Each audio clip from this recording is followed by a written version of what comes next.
This is Negotiate X TV. Hello and welcome to the Negotiate X podcast. As always, Nolan Martin with good friend, partner, Aram Denesian. Aram, want to kick this one off today? I will. It's a little early in the morning on the East Coast here, but we were doing that so we can be joined by a friend across the pond. Today we have Martin van Rossum, who has a background in Dutch and international law. For the first 17 years of his career, he worked in the public sector, first as a diplomat stationed in Brussels, Washington, D.C., and Afghanistan, and later as an advisor to the Prime Minister of the Netherlands.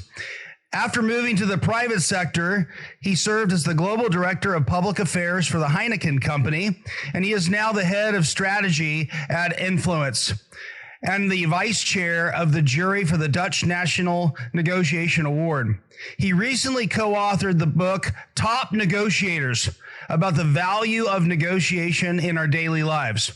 I'll add that I recently had the privilege of welcoming Martin to speak at my course at Tuck, and the students greatly appreciated his insights. Martin, thank you for joining us today. Thank you, gentlemen. It's a privilege, and I'm really honored that you come out of your bed so early to have a chat with me. I'm not in the military anymore, Martin. So what constitutes an early morning has changed. Yeah, right. I always joked in Afghanistan to the Dutch Marines with who I was in Afghanistan with, why would we have our first meeting in the middle of the night? And they always looked at me like, no, this is a normal starting period. And having lunch at 11 a.m. is also normal. That's right. All right, Martin, let's kick this thing off. Could you share a bit about your journey in the field of negotiations? Were there any key moments or impactful influences that pulled you into this area of work? Yeah. Well, I can't say I had a childhood dream to become a negotiator, but I was always interested in how it worked between people and where are moments of influence. And of course, negotiation is basically about that.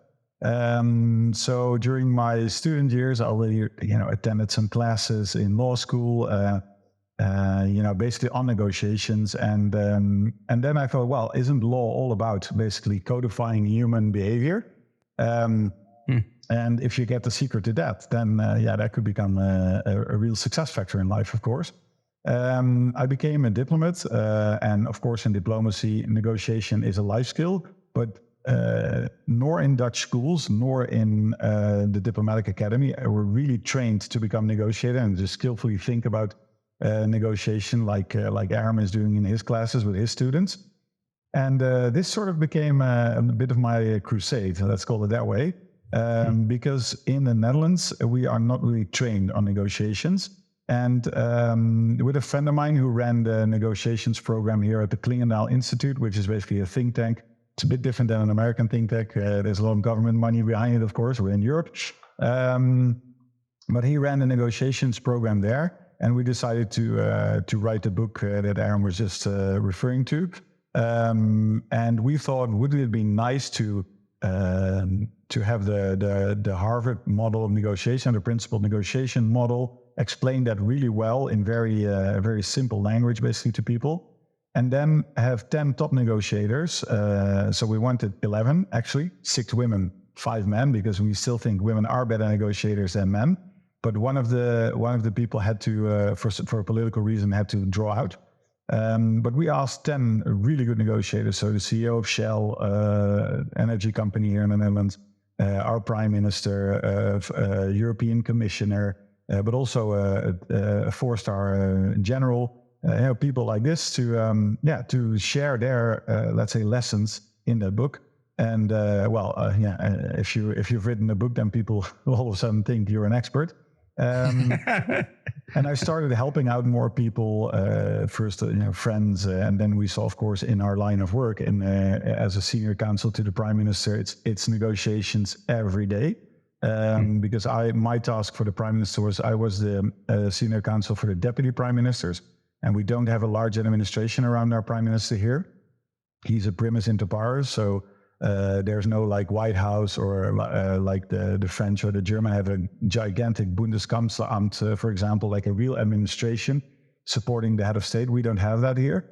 So it was mainly, using your influence and, when the civil servants couldn't come to agreement, when the politicians couldn't come to an agreement, we were the last level to basically iron things out and make sure that we would get to a decision and not to a collapse of the government. And that's where I really saw creativity is key.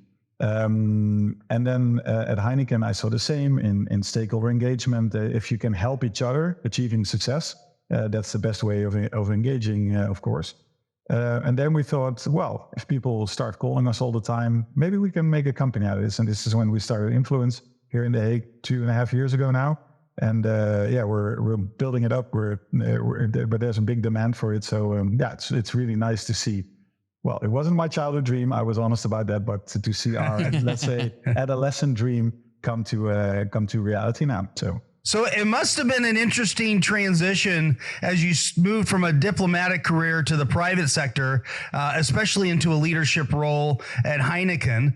So what was that like? And how did your previous background prepare you for the key challenges you face as the global director of public affairs at Heineken? Yeah, and this is the part I remember vividly when talking to your class, right? At Heineken, I basically at a certain point saw the concept of diplomacy on the one hand, where you are sent to a country where you don't have any power, where you basically have to do everything based on influence, on network, and all of that, is a really helpful concept for corporations as well.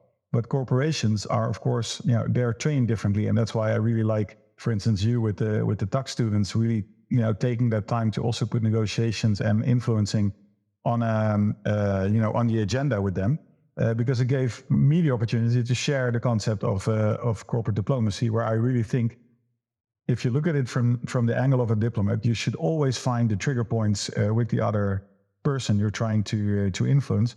And that person normally has some form of state power around him or her, to make sure that they start doing what you want. And this is what we started doing at Heineken as well, to really make sure that the negotiator's mindset gets into all the public affairs, but also all the leadership roles.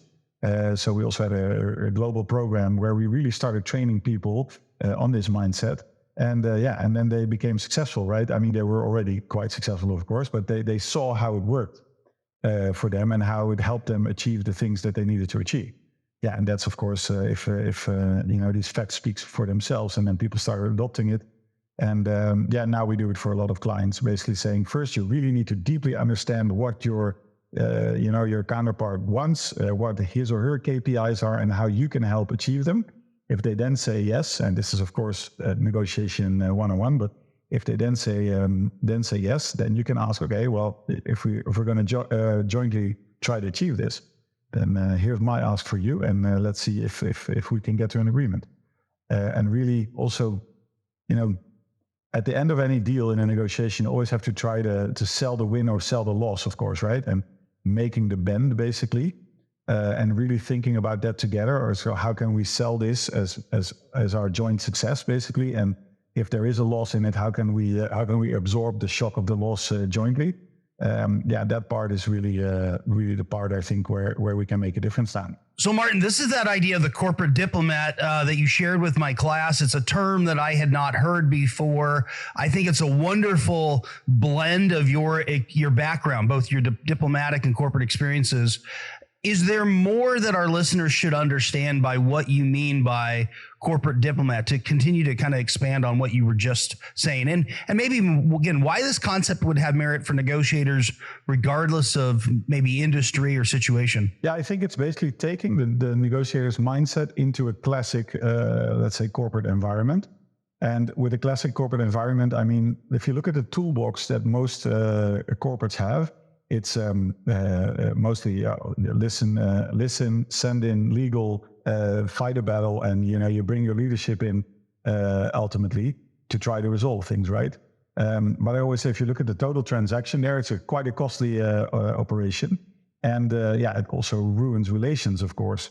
So getting your way by means of fighting, let's call it that way, is I think still, I'm generalizing, of course, a little bit, but it's still the way for most corporations to get what they want. And basically what we're trying to explain is you can do it much more effectively if you do a shorter negotiation up front, And if you look at the total transaction, it will become more effective. And this is also a bit, I'm Dutch, as you know. The Dutch are famous for their poldering. Back in the day, we all had to fight the water together. So we would all come, let's say the village councils would come together and they would talk about how to fight the water together, build the windmill where and how. So this poldering is really in our DNA. And we were sometimes accused by other governments saying, everything takes so long in the Netherlands because we polder up front. But what it does one thing is that if the decision is taken, it's really a decision that is supported by most parties that are involved, and you get less fuss afterwards. And that's also maybe a bit of my DNA, Dutch DNA, flowing into this concept, where you basically say if you take more time up front and really try to understand, get to cooperation, see this, it's a joint problem that you have to solve.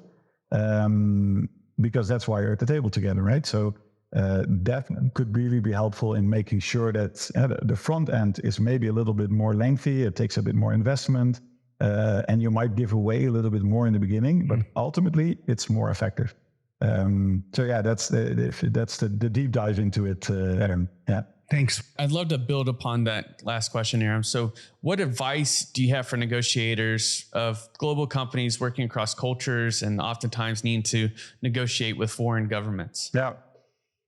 Yeah, to me, the first thing I always do is warn against generalizations, right? I take it you're both American, but you probably have a different negotiation style, right? So if I just judge you by saying, okay, Nolan's American, I have to negotiate with him, this is the way Americans negotiate. Yeah, it's probably different from Aram's style. It's probably different from, I don't know, a truck driver from Iowa or a doctor from Kansas. And you all have different negotiation styles. So I always find it hard to say Americans negotiate like this, Dutch people negotiate like this. Okay, having said that, taking into account that you are going to negotiate in a foreign environment. It's an away game, basically.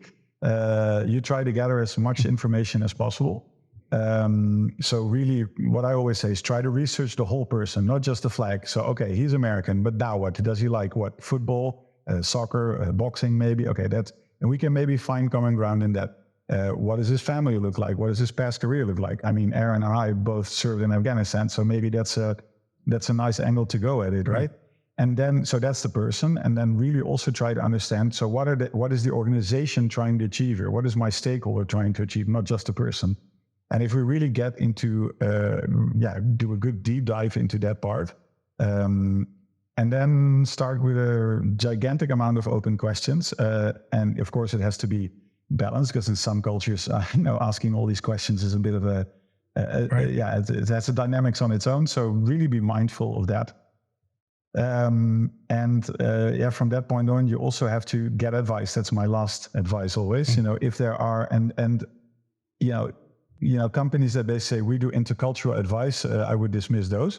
But I would find somebody that knows that party really well. So let's say if you're negotiating in Japan with a company like Mitsubishi, for example, better find somebody that knows Mitsubishi really well and hire them as your advisor. It can be, it can be a law firm, can be a communications firm, can be a former captain of industry, I don't know, but find somebody that knows your stakeholder really well and their surroundings.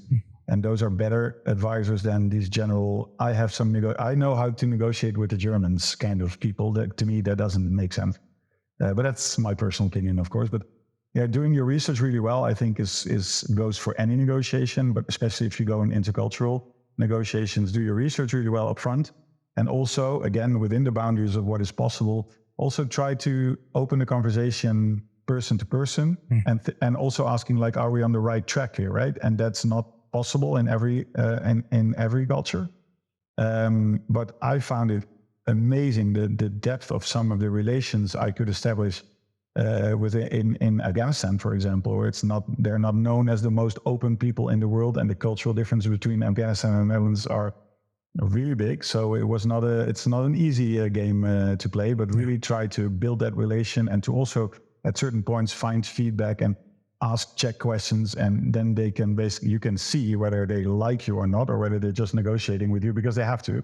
And then you can see whether you're really building that relation. Yeah, one of the best pieces of advice that I was given from one of our Afghan colleagues was the first question you should ever learn to speak in another question is what is, to indicate a desire to learn about another culture. And I hear this kind of coming through with what you're saying, Martin, this just a curiosity and a real interest in knowing you as a whole person and your culture.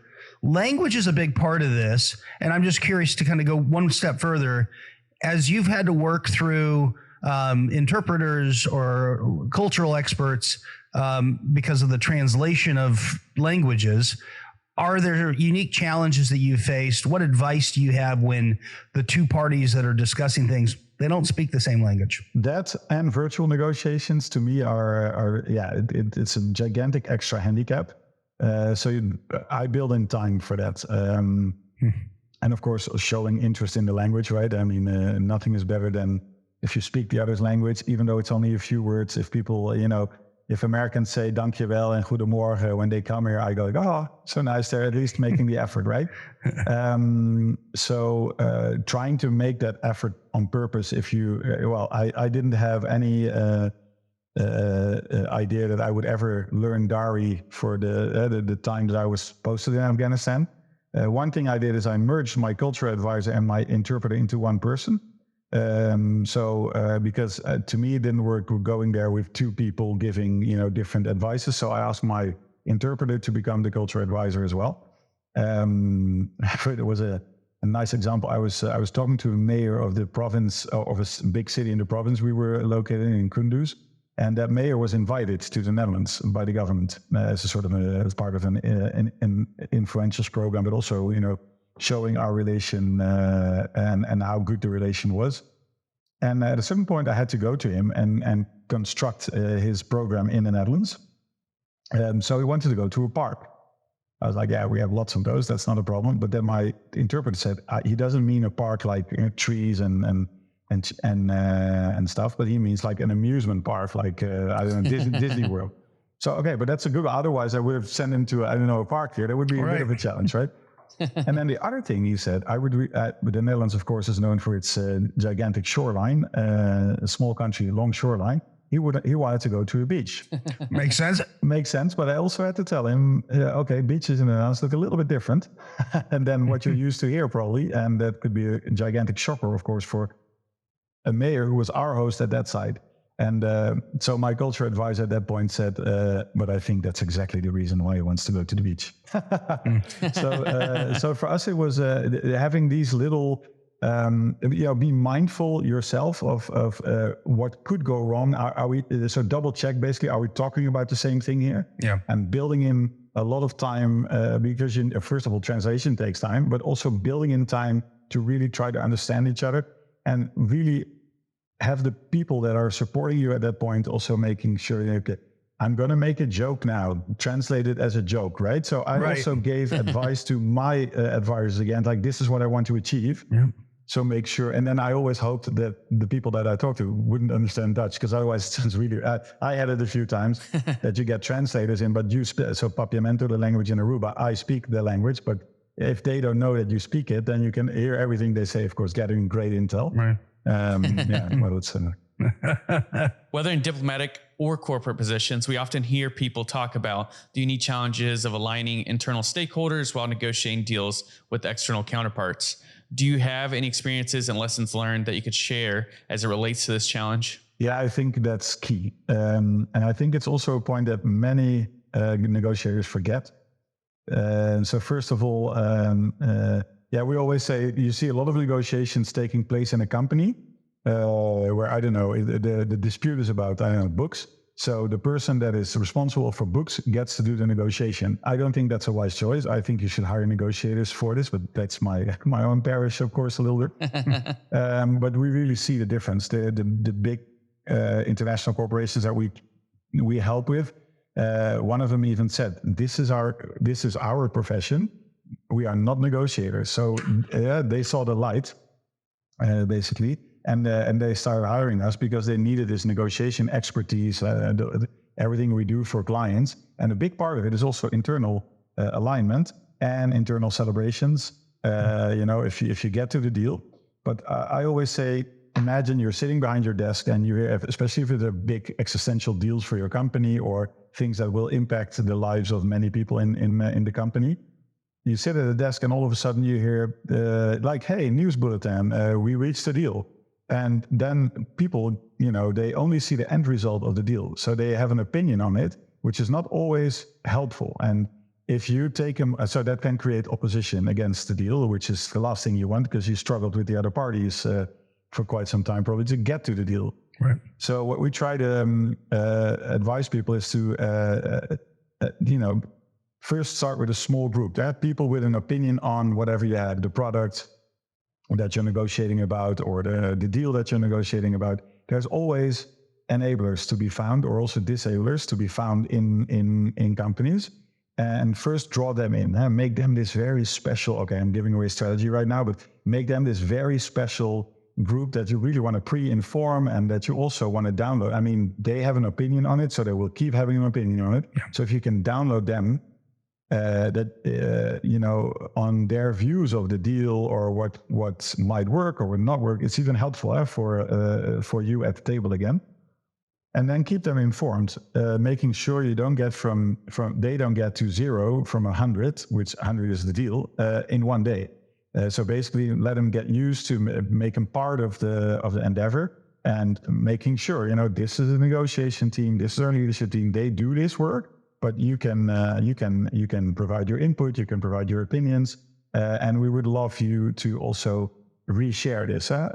So sometimes we ask people like get the 4 or 5 most opinionated people in your, bring them in, make them a trustworthy partner, and make sure they become the ambassador of the deal. It's like, they're working on really good stuff there. This is a good team, and so basically try to create your own positive vibe.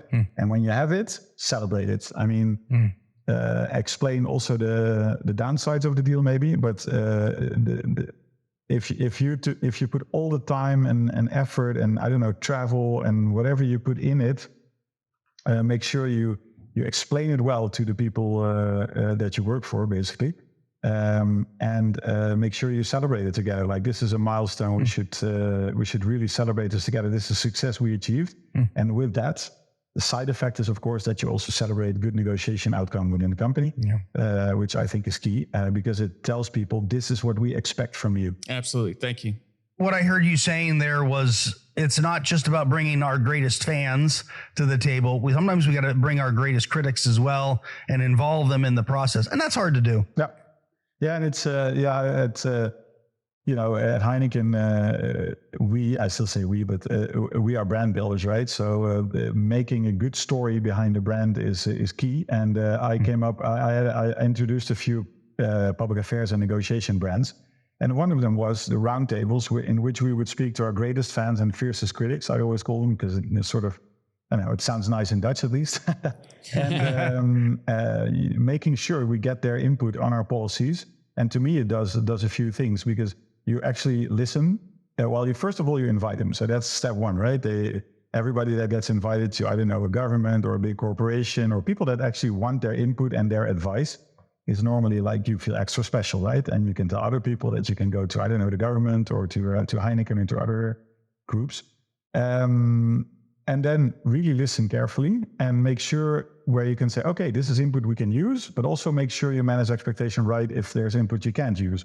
Or basically say, let's have another conversation to better understand what you're trying to achieve, because maybe we can work together on this one.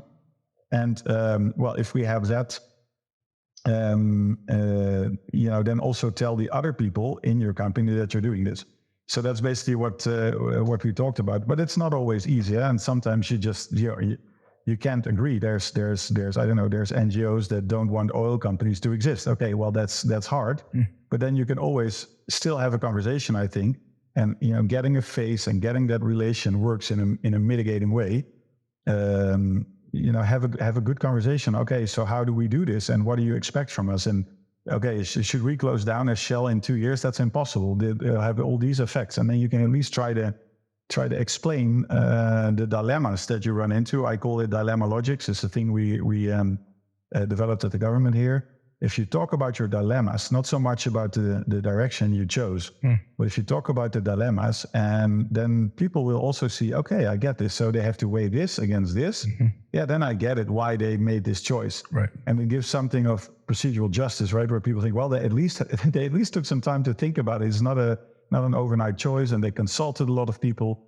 Yeah, and to me, it doesn't always lead to positive outcome, but it's at least better than doing nothing. And it keeps you in a permanent dialogue with others. Hey everyone, Nolan here. I have to jump in and end the podcast for part A of this show. Be sure to rate, review, and subscribe to the Negotiate X podcast if you haven't already. And also join us next week for part B of this awesome interview. Hey, thanks for checking out this video on Negotiate X TV. If you found any value at all, please hit the subscribe button, hit the notification icon if you want to be notified of future videos. And then we also have a couple videos over here that you might be interested in checking out. If you and your small business, your team are looking to get negotiations or leadership training, then you can head over to negotiatex.com and learn more about the coaching services we offer. Thanks, and I'll see you over in the next video.